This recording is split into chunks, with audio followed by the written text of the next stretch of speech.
Spasibo. Thank you again. And welcome to those who stayed.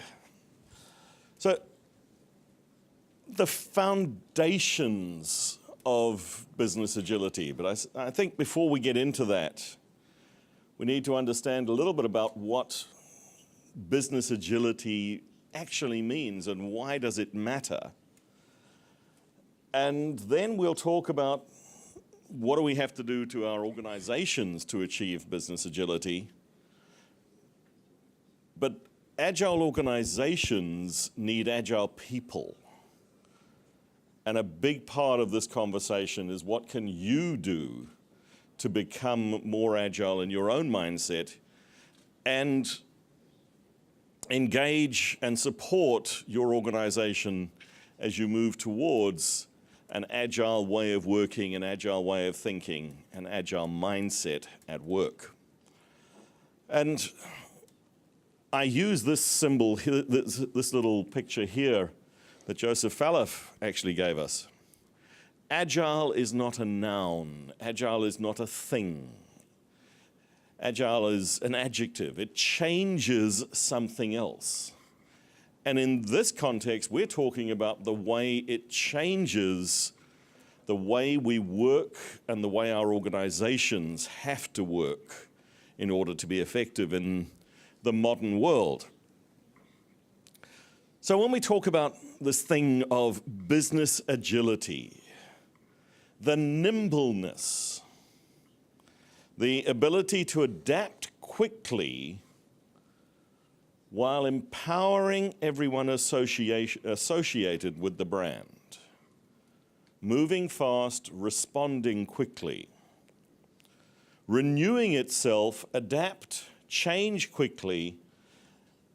And the key is to succeed in a rapidly changing, ambiguous, turbulent business environment. And is any of your organizations not in a rapidly changing, turbulent, ambiguous business environment today? Is there anyone whose organization is stable and placid and calm? I don't believe that there is such a beast. I live in New Zealand and we have an agricultural economy, and I promise you, even in agribusiness, we're seeing disruption. And every business environment today is constantly in danger or undergoing disruption. Evan Laybourne provided a discussion of the domains of business agility. And he says that there's 3 areas that we look at: the connections between people in the organization, the way the work is done, and very, very importantly, the mindset, the way that we think in our organizations, a mindset of learning, collaboration, and ownership. And a key differentiating factor of successful agile businesses is where we put the customer. The customer sits right at the center, and everything that we do is to support our customer. Now, many organizations give lip service to customers. We care about our customers. But then when you phone the call center, you are number 427 in the queue. Your call is important to us. Somehow, as a customer, that doesn't make me feel the center of your organization. So why? And I've touched on this, but let's explore it. There's a new acronym. You know, we can't have a new set of talks without at least one new acronym. So here is a new acronym for 2017. VUCA. The world is volatile. Things are changing quickly, and that rate of change is increasing. We are uncertain. What we thought we knew yesterday is wrong. What we think we know today will be wrong tomorrow. We live in a state of complexity. Our organizations are no longer able to be islands of themselves. Now, again, I live in New Zealand. We are an island nation, but we are one of the most connected communities globally. And we have to be in order to be relevant in the 21st century. And the world is constantly ambiguous. We do not know what we don't know yet. What we do know is everything we think we know is wrong, which is a little bit scary.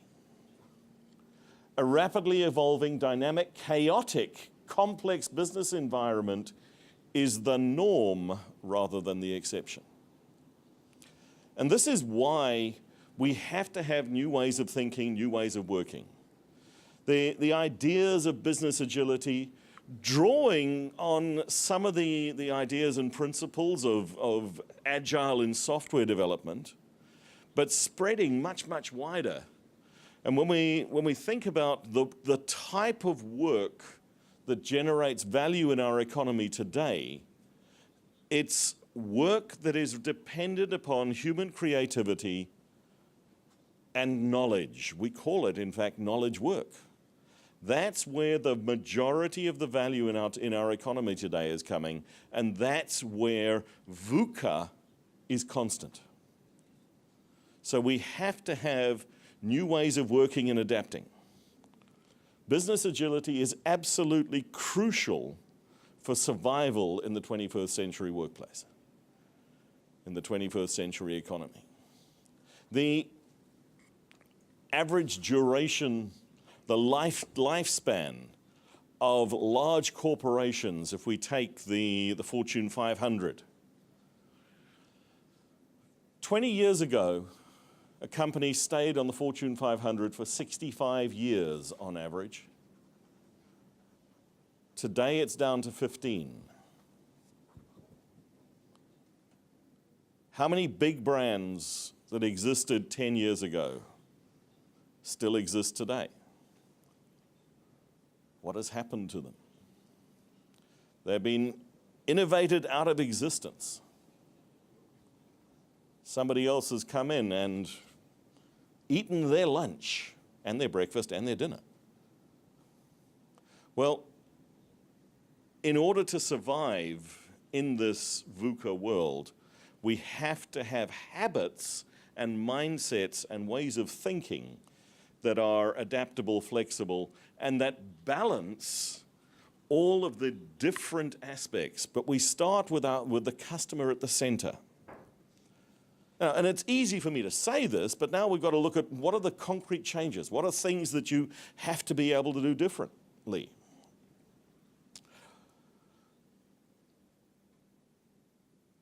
Computer Associates did a study.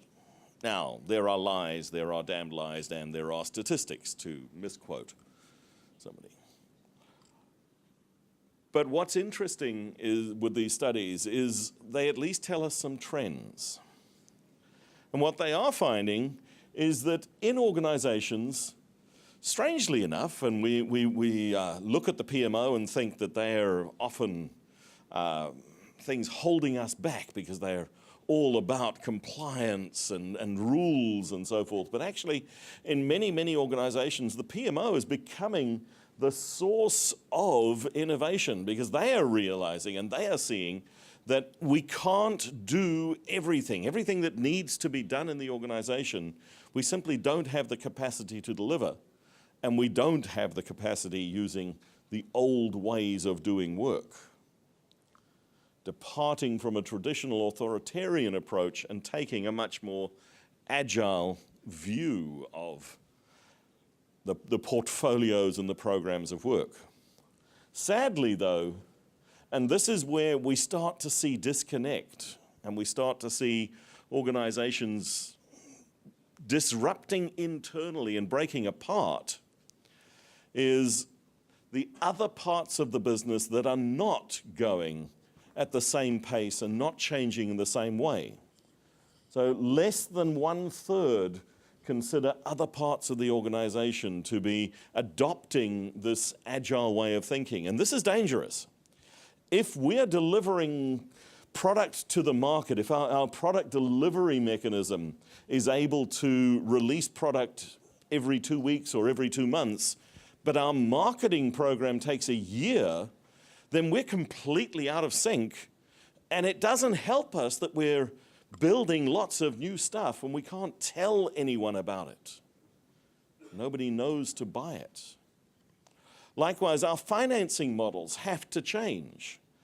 If the world is changing on us every month or two, and our business priorities need to adapt to our changing customer demands, but our financial planning cycle runs between 12 and 18 months, and we're supposed to try and guess now what we're going to have to fund in 2019,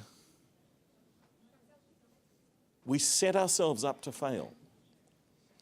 This is why at IC Agile, we consciously went and looked and said, what other pathways, what areas of the organization do we need to find out what good practice is and what the approaches that are necessary. And we've started, in fact, with marketing and with the people. HR. One of the things that we know in agile organizations is value comes from teams working together. Most organizations' incentive programs for supporting people are in fact about trading them off against each other and stack ranking individuals, which immediately mitigates against collaboration. So these fundamental parts of our business and fundamental ways of thinking have to change in order to enable us to become effective in the new world. We've got to change our management thinking from top down, the leader making decisions, because we need leadership and empowerment at every level. And this means true empowerment and decision making at the point closest to the customer, as close as we can possibly get. There's an example of a hotel organization, highly, highly profitable, generating massive profits. They are a luxury brand. They have a policy of empowerment for their staff. If a guest has a problem, any staff member who comes across that guest and learns about that problem is empowered immediately to spend up to $2,500 of the organization's money solving that guest problem. There's no conversation, there's no go and get permission from 5 levels of management. It's, wow, you've got a problem, what can I do to help? Whether my job is the chambermaid and the cleaner or the concierge or the waiter delivering room service, what can I do to help? And they are empowered to solve customers' problems, not just do my job. Yes, there's a responsibility that goes with that. They're not allowed to just go out and willy-nilly spend the money.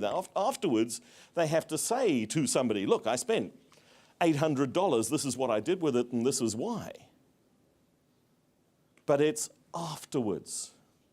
It's not go and get 9 levels of permission.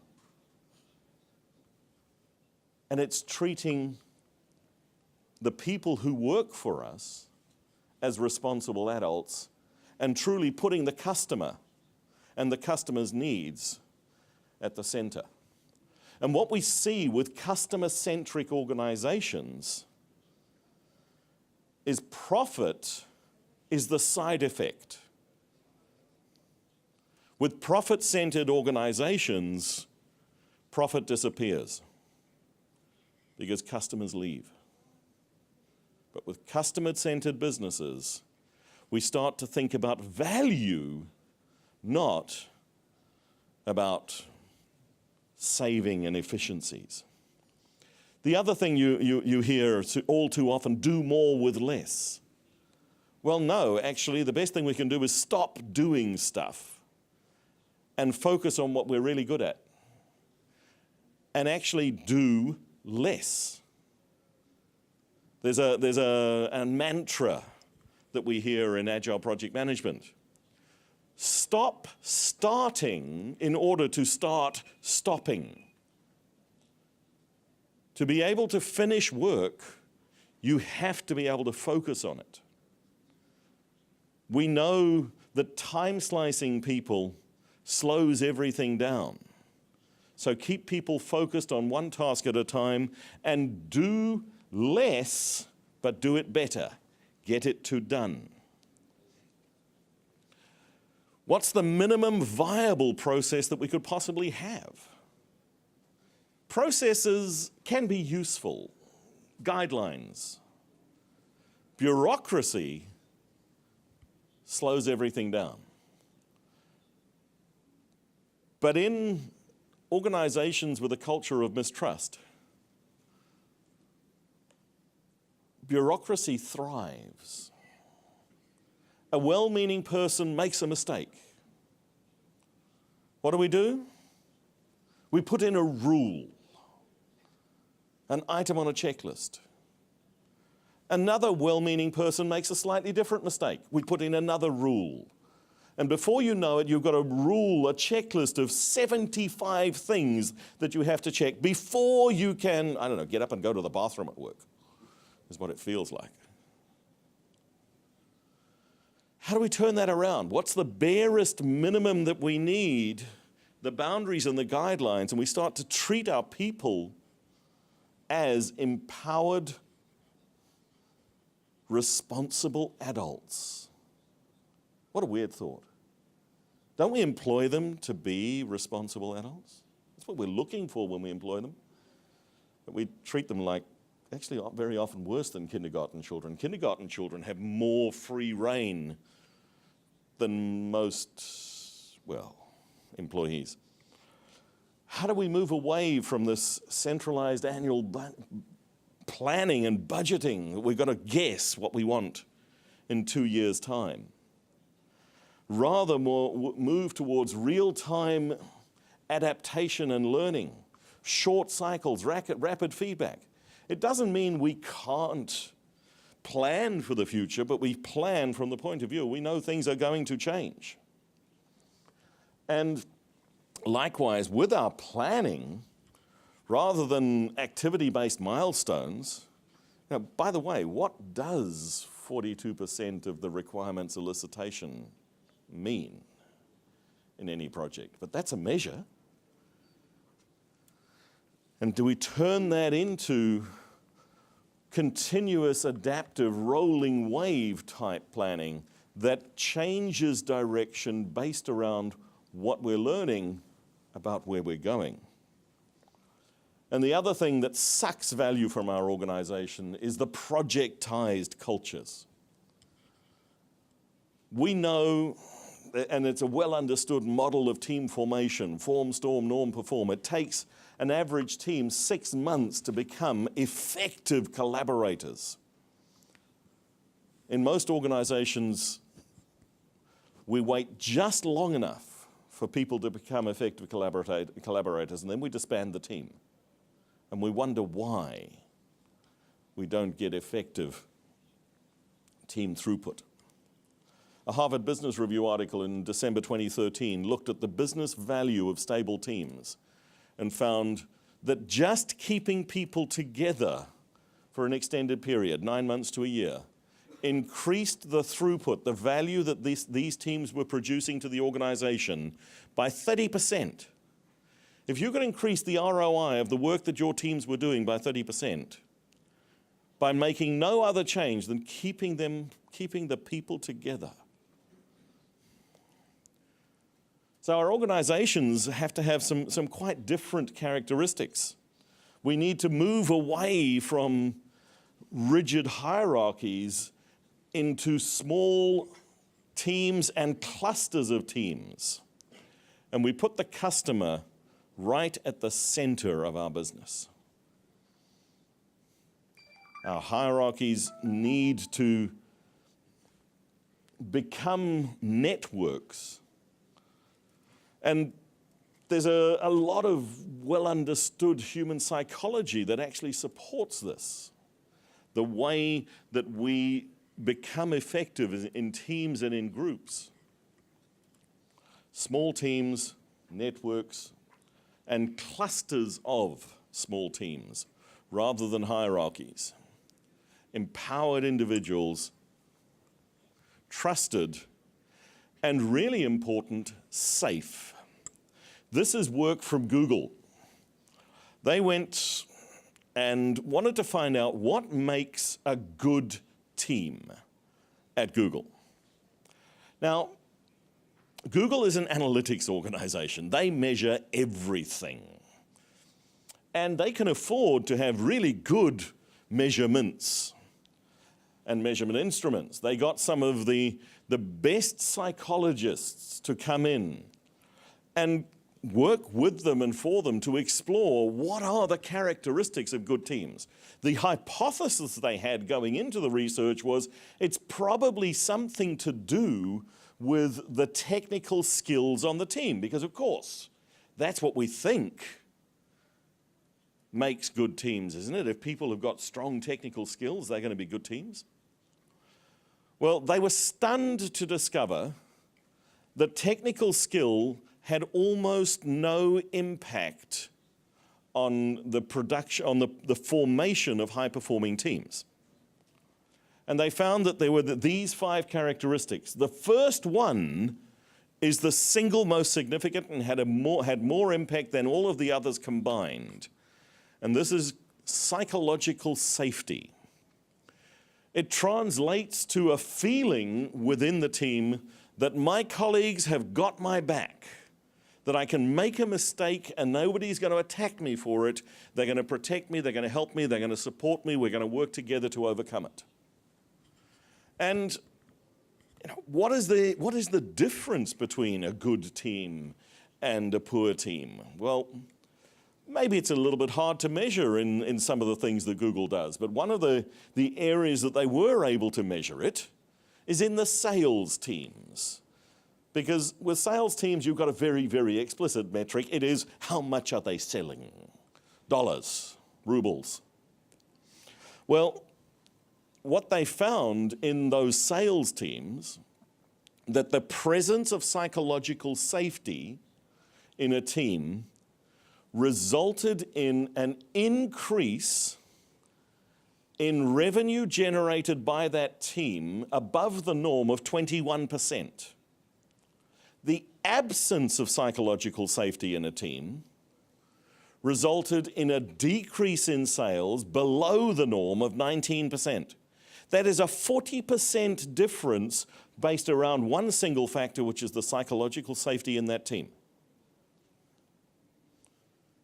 This stuff matters. 40% difference in sales makes a huge difference in outcomes for our organizations. Now, in the sales team, it's easy to measure. In the other teams, finding productivity measures are maybe a little bit harder to find. But what they were seeing was the same type of difference in outcomes. How safe is your team? How safe are the teams that work for you?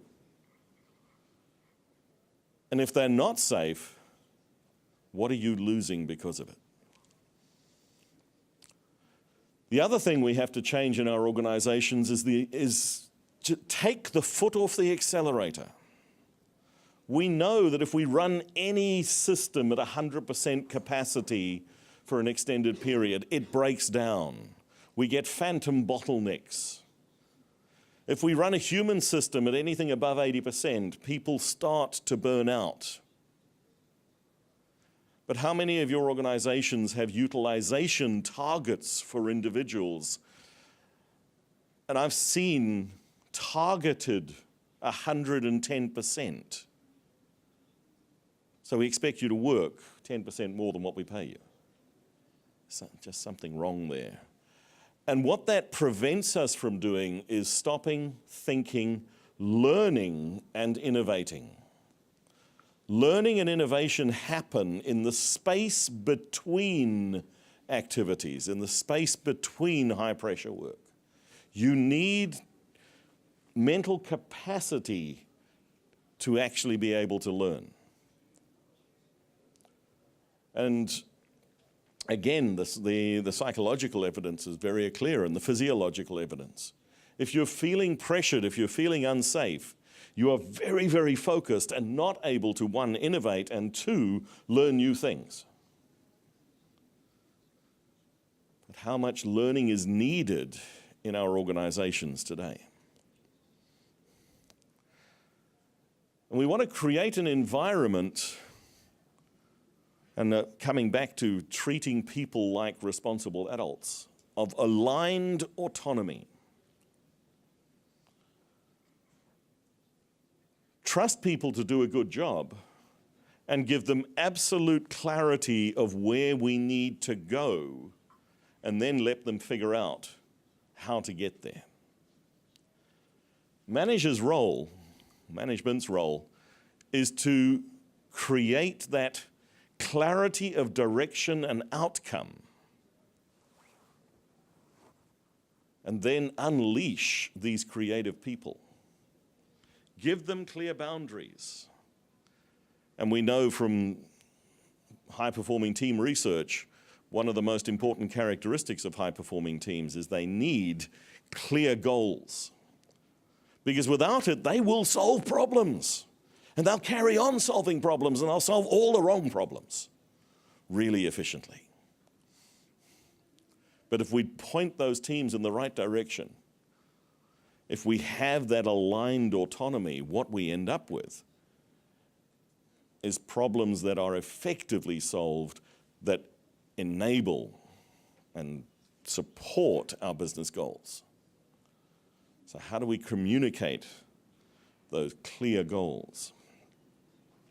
And one of the things that we want to make sure we do is we measure the right stuff. Most organizations measure easy things.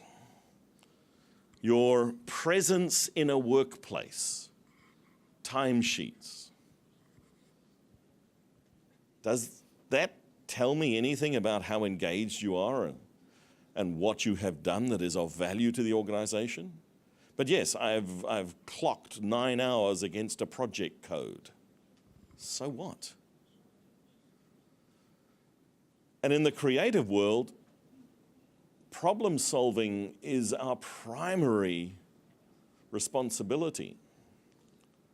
How often do problems get solved when we're away from the office? Do you have a project code for figuring out the solution to a problem when you're having a shower?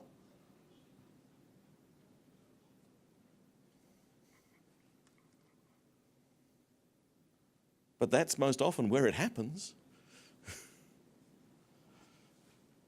So we've got to start looking at value in terms of outcomes delivered, not time worked. The cost to create value is an important aspect. What is the quality of our products? How engaged are our employees? How satisfied are our customers? How quickly do we as an organization learn and respond? And there's good metrics, good tools, good instruments to help us find this stuff. But there's also a beautiful example from my own experience of what goes wrong when you measure the wrong things.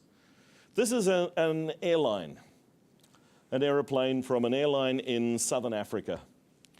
They had an on-time departures metric that the whole organization was not just incentivized by, but punished when it didn't get met.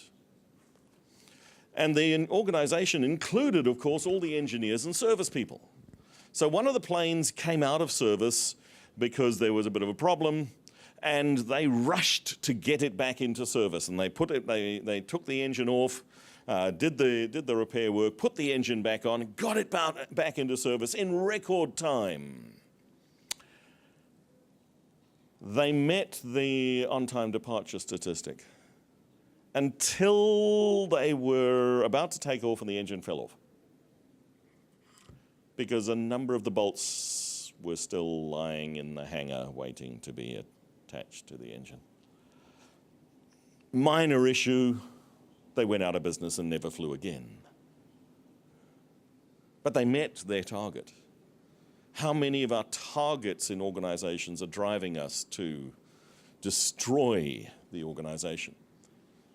W. Edwards Deming said years ago, decades ago, in the 1950s, give a manager a numeric target and he will meet it even if he has to destroy the organization to do so. When we look at our new financial models, the Beyond Budgeting Institute has got a whole lot of ideas that support and allow us to remain compliant and in alignment, because yes, governance processes and the legal compliance and so forth, these things matter. We can't just ignore it because we're agile. But we've got new models and new ways of doing things that actually enable us to be more effective. And I would encourage you to go and have a look at the Beyond Budgeting Institute's work. And how do we create an environment and space of radical transparency? This is an organization from New Zealand, Kiwi Bank. They're a banking organization. They're a subsidiary of the post office. And these are the walls of a room they call the sorting room.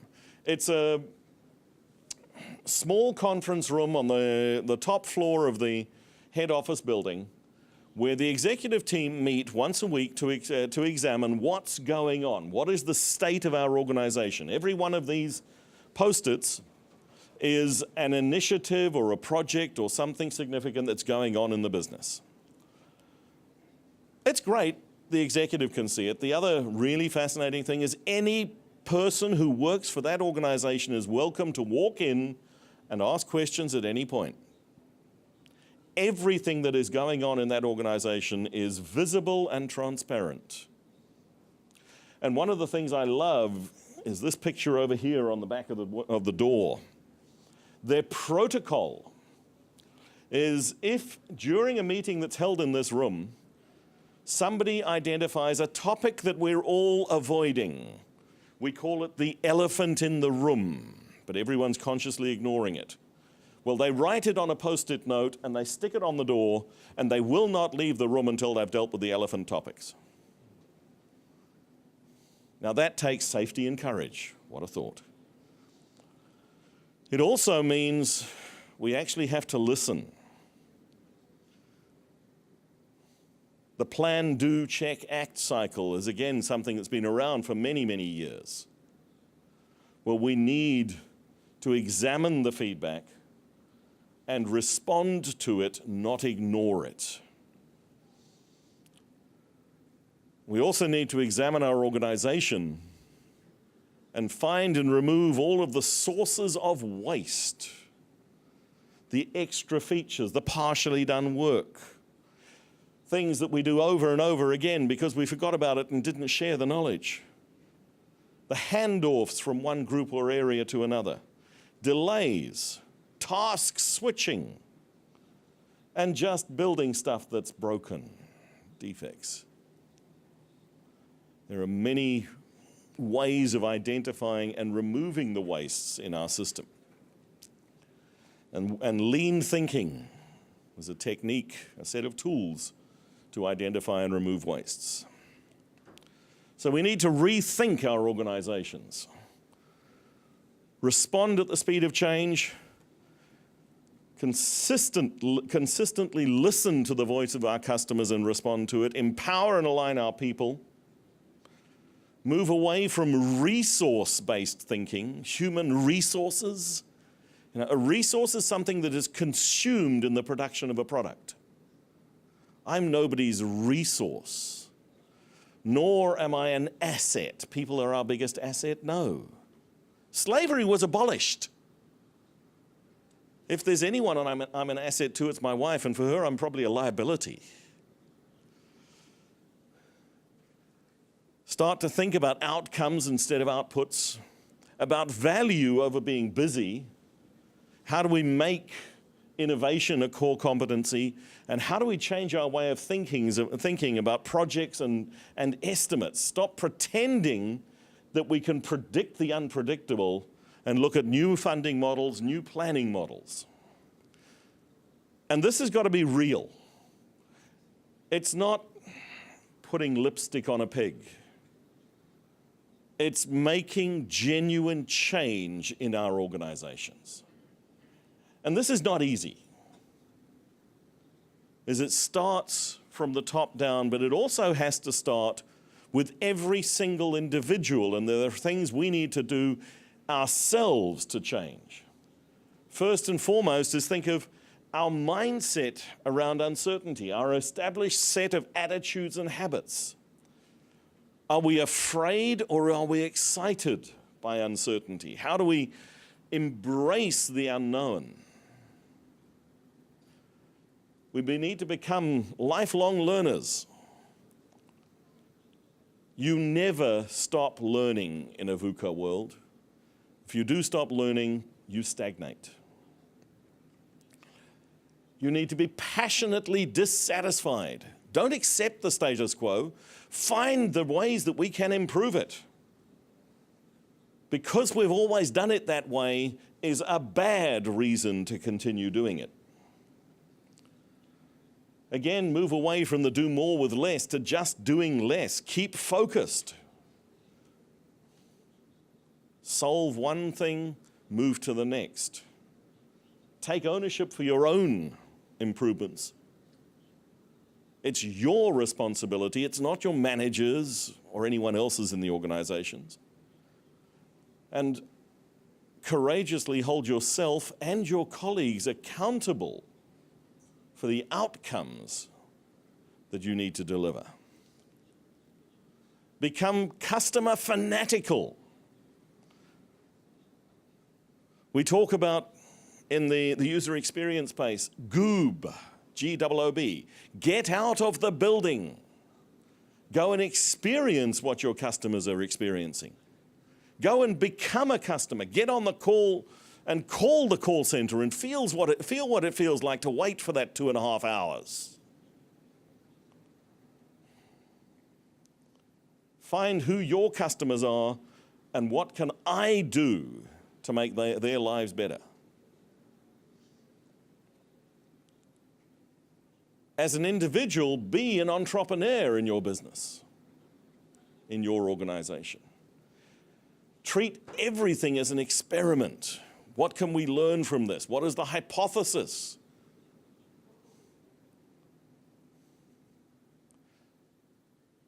One thing about experiments, if every experiment passes, then you haven't learned anything.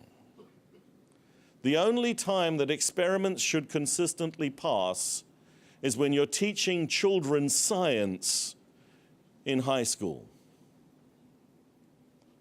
If an experiment doesn't fail, it's not an experiment.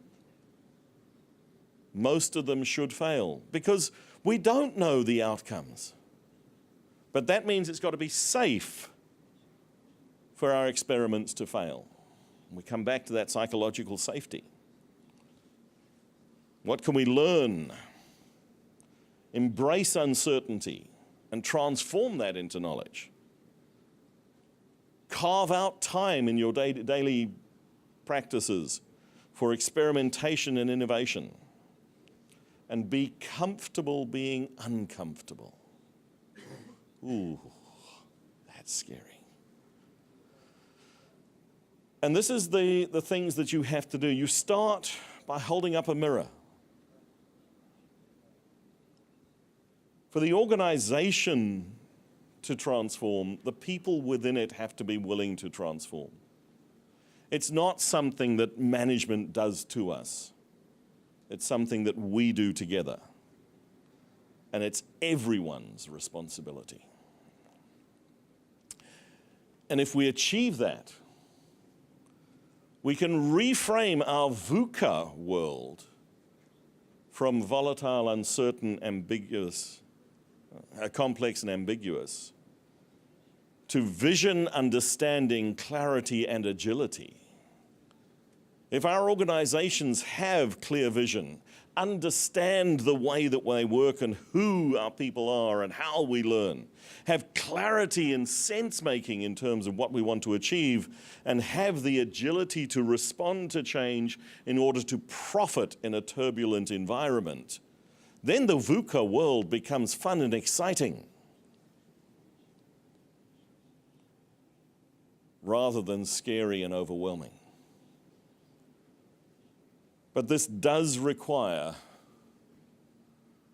hard changes for the individual and hard and complex changes for the organization. None of this is easy, folks. It's hard, it's challenging, but I hope it's exciting and interesting. So, thank you very much. I hope that has been given you furious to think. Are there any questions?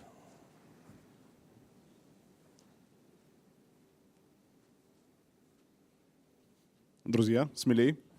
Вопросы? Поможем перевести, если что.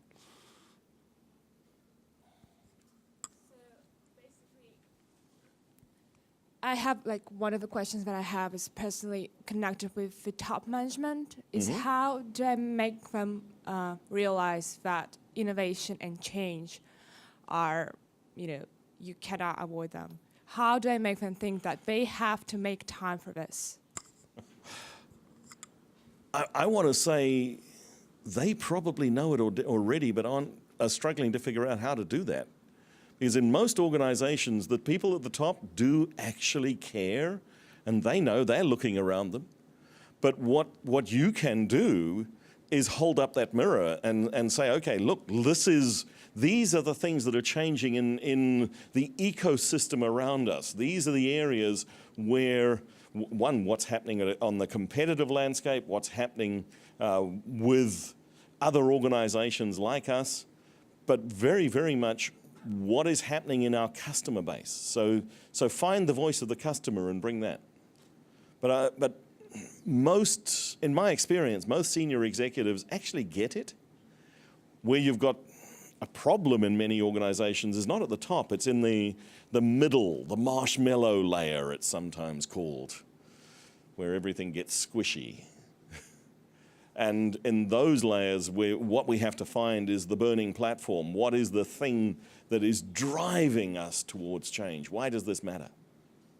And that will differ from organization to organization.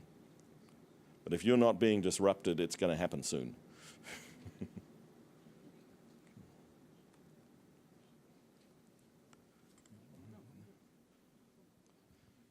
Yes, I have a question regarding the larger production, vertical integrated companies.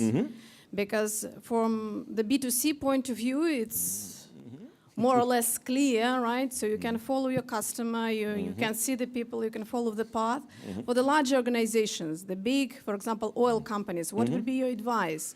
Because the transformation looks like very, very hard to achieve, very hard even to start, because it would require lots of transformation in the mindset. Yeah. We, for example, don't feel disruption as it is, as if it will come urgently, only in the B2C part. So what would be your advice, how to start all this business agility? Well, one of the things is I would look at where is the burning platform. So if it is at the end, at the B2C place, fix that. But also, let's explore really what is the full customer journey and everything that gets us to the customer. And in that space, maybe the lean methods and looking at waste and so forth. So bringing in some of the effectiveness measures, perhaps rather than that true customer. But if we think about it, there are customers on every part of that chain, of that value chain. And we can start to consider the value chain itself as the end-to-end flow and look at why should we care? And maybe there's not the burning platform that the B2C has, but actually there's a lot of disruption going on that is going to undermine that business. So that would be a starting point for me, is to try and find what is why does it matter? And there's an English acronym, WIFM, W-I-F-M. What's in it for me? Why should, as a senior executive, why should I care? Well, is it about customer satisfaction? Is it time to market? Is it return on investment for the organization? And we start to measure, again, the things that really matter as opposed to the things that are easy to measure. Does that help? Thank you for a brilliant presentation. I've got some insights from it. I have a question. What is the real difference between true agile and chaos? Because sometimes people, they are going to get agile. They start to do quick and dirty, doing continuous experiments without final real achievements. And so a lot of technical debts, and finally it could ruin a business. Right. There's a beautiful model that I didn't include, which is a model of complexity. The Cynefin model talks about 4 states that an organization may be in, and there's a 5th one, which is disorder, that you go through. There is a first state which is obvious or simple. In that state, cause and effect are directly related. We know what the problem is, we know exactly how to solve it, we can follow the rules. Now that state is pretty easy to recognize, and there are a few organizations that large chunks of their business are in that state. If you are doing civil engineering construction, building a road is an obvious state. We just follow the rules, we know how to do it, we can work out in advance how much it's going to cost. Doing a lot of experimentation there is a waste of money. Then there's the next state, which he called, Dave Snowden, who is the author of the model, calls complicated. In a complicated space, we know where we are going, but we don't know exactly how we're going to get there. So that's the aligned autonomy in that picture. Where we know where we are going, we can then start to put in boundaries. And if we're building products in that space, we want to build for sustainability. So this is where the discipline of a high-quality product built in small pieces. So in information technology, this is where an agile development method would make sense, building on strong technical practices like extreme programming. So you build the product really, really well, but in small pieces, and you build it to change. The next space is the one where we don't know where we are going. And that's where we really need to spend a lot of time learning. So it sounded to me like what you were talking about is you're using practices for, we don't know where we're going, we want to do a small experiment and throw things away. That's the big difference. In the complex space, we throw away the result of the work once we've figured out what the answer is, and our goal is to move to that complicated so we can figure out where to go, and then we can build a sustainable product. But if you're in the complex space, building for sustainability is waste because you know you're going to throw it away.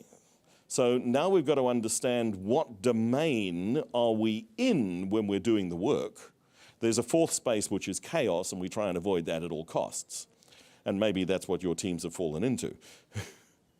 But in that complex space, the idea is we will learn quickly and change direction, and what we build is about the experiment. And failed experiments are good things in that space. In the complicated space, you don't want to have too many failed experiments because we do know where we are going, but exactly how we'll get there will change. So understand the domain and then use the skill sets that are appropriate. If you're in a complicated space, then there is no excuse for a poor quality, shoddy piece of work, even if it is agile. Now, there's a lot of what I call tragile out there, which is we don't feel like doing something disciplined, we'll just hack and play. Yeah, there is no excuse for that. In fact, if we look at all of the agile methods, they're all about a highly disciplined and highly skilled. And if you think to my fan, there are disciplines in there. And over on the engineering side of things, those disciplines are very, very strong about how we build robust products. So it's apply the right mindset and skill set to the state that you're in. Does that make sense? And cool. I wanted to get back to this marshmallow layer problem. Actually, I see that as a hamburger because we have bread on the top, bread on the bottom, and then the meat. And if you as a client hold it, then you create additional pressure for the middle meat, which is the middle management. Yep. So from your experience, when you embed business agility and agile into the large organizations, how many of middle layer managers leave, and how many actually can be transformed into a new way of thinking from your experience? Thank you. Okay, I'm going to do a huge, it depends. I've worked with organizations where we took a long time to do a transformation, and almost all of them changed, and they did become the advocates for change, and they became leaders of chapters and completely changed their styles of work. I've also worked in other organizations where up to half of that layer left. But it's a huge, it depends. Part of it is transformation time.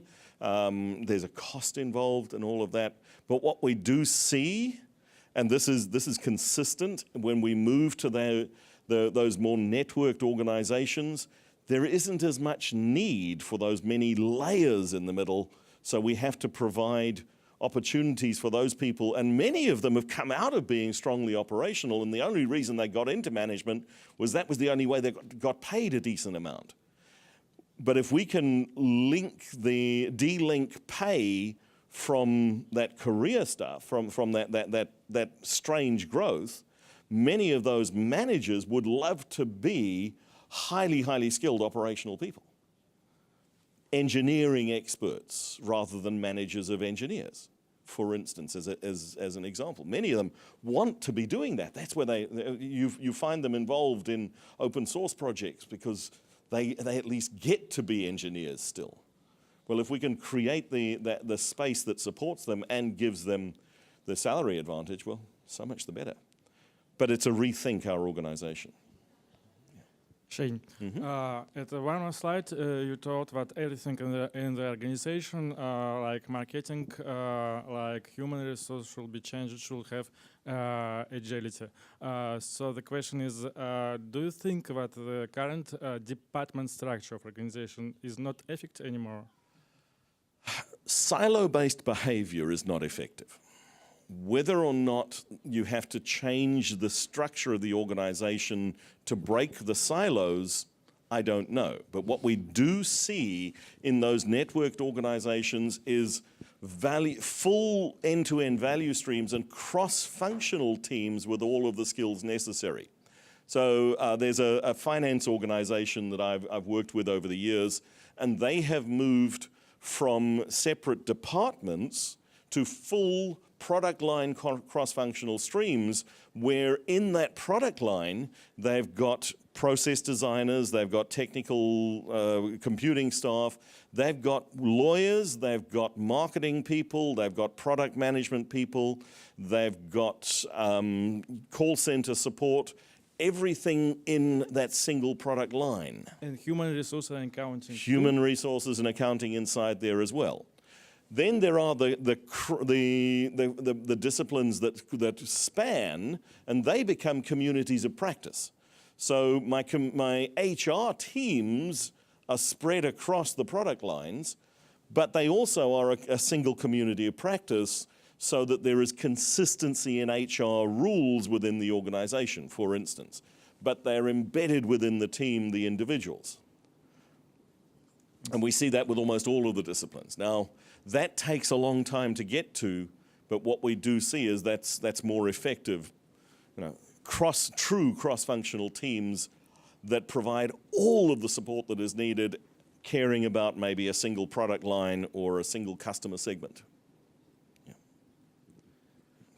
Thank you very much for your presentation. Thank you. I would like to get back to the question about the difference between chaotic organization and agile organization. It's extremely important in Russia because, you know, quite a lot of managers, when they get acquainted with agile, they say, oh, we are living agile the whole way, the whole our life. You know?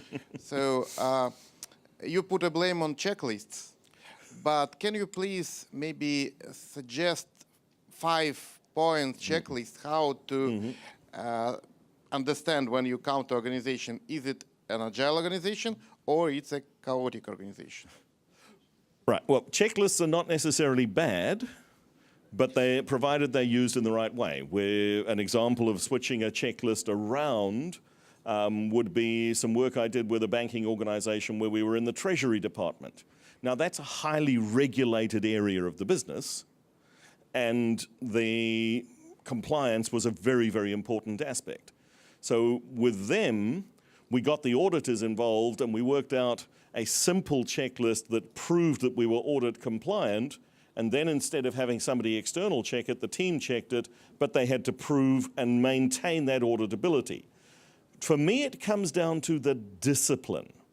Does the teams in the organization have the discipline to do that sort of thing, or are they, we're agile, we don't have to do things? Russian managers will applaud you. Yes, discipline is the key. I told they should do. We're agile. Thank you, sir. Self-discipline. Discipline. Yes, they on should the be team. self-disciplined and do what I told to them. That's not self-discipline. But Okay. yeah. So when we see those disciplines instilled, yeah. What's the simple checklist? Do people, one, feel safe to make mistakes? When a mistake is made, do we look for blame or do we look for resolution? When a mistake is made, do we have a mechanism to share what that mistake was and how to prevent that mistake in the future across the teams? What can we as an organization learn from this? Those are the key things that if I look at a culture, are we looking for blame or are we looking for resolution? I'm sorry, I'm so boring, but what you told now is an organization with good management and knowledge management embedded. Yes. It's not agile, can be not agile organization. Could be very hierarchical organization. Yeah. Yes, it can. So we add to that small team law of the network rather than, so aligned autonomy. The manager saying, this is what we need to achieve, the team empowered to choose the way to get there. So if that's another item on my checklist, is that aligned autonomy rather than telling them what to do, telling them where to go. This is what we need to achieve. So the manager being prepared to trust that the team knows the best way and can figure out the best way of getting there. Isn't it delegation? It is. Well, then many good managed organizations are agile organizations. Yes. They just don't know about it. Yes. Okay. And I will say that there is nothing new under the sun. Jerry Weinberg is an author, and he's just turned, I think, 94. He was one of the early pioneers of information technology. He talks about how when he was working in 1957 on the Mercury and Apollo space program, the way they were working was indistinguishable to what we call agile today. And yes, just don't tell anyone because then we can't sell it. Yeah, it's a problem, I agree. But yeah, many of these ideas have been around for a long time. What the agile movement has done is brought a lot of the ideas together and made them visible. Друзья, давайте последний вопрос и будем закругляться. Hello, colleagues. Do you hear me? My question about collaboration. As you told us before, it's very important for any agile team to collaborate with each other. We are working in a very huge company, and it's very difficult to involve other colleagues with different KPIs to help us. They have their own task with high priority, and how you can advise us to involve them? Right. If I could redesign the organization, I would look to create cross-functional teams where the KPIs are aligned. That's the best. Then if you can't do that, then you have to have very, very clear service level agreements between the departments so that the KPIs at least become complementary. But if you can't do that, excuse me, you're screwed. Thank you very much.